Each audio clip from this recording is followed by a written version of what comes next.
On Wednesday, the Rittenhouse jury requested to view drone video evidence introduced by prosecutors. Now, the video sparking the defense to renew its push for a mistrial. CNN crime and justice correspondent Shimon Prokupecz is live in Kenosha, Wisconsin this morning. So what more can you tell us about this video the jury wanted to see and why it has the defense now pushing once again for a mistrial?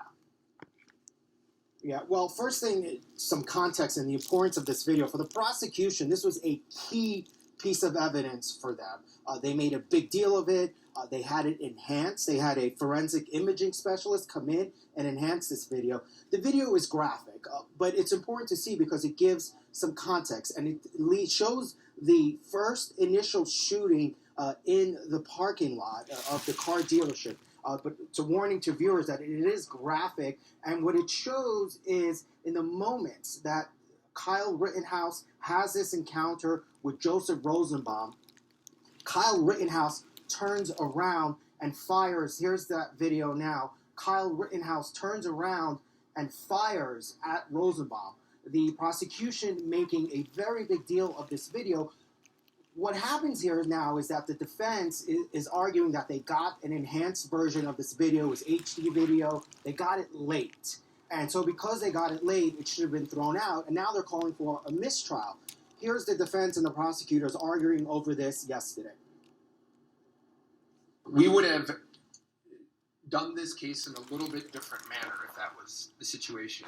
We didn't have the quality of evidence that the state had until the case had been closed. I'm going to be asking the court for a mistrial. But their client lied about this on the stand is the state's position. There seems to be evidence to support the position that he lied on the stand about raising the gun. He was confronted with the exhibit. He denied it. The jury wants to see these exhibits. And that's the other key point there. You heard the prosecutor there talking about Kyle Rittenhouse raising the gun. That drone video, the prosecutors believe, captures the moments of that where Kyle points the gun at protesters. They say Rittenhouse lied about that. See it. What happened yesterday was that the jurors came into the courtroom. They viewed that video for 45 minutes. This morning, we do expect to hear more from the defense. We'll see what happens. And also keep in mind, the judge has yet to rule on another mistrial motion that the defense has submitted. That's still to be determined what happens. So we wait for the jury to get here, and obviously we'll see what the defense does this morning.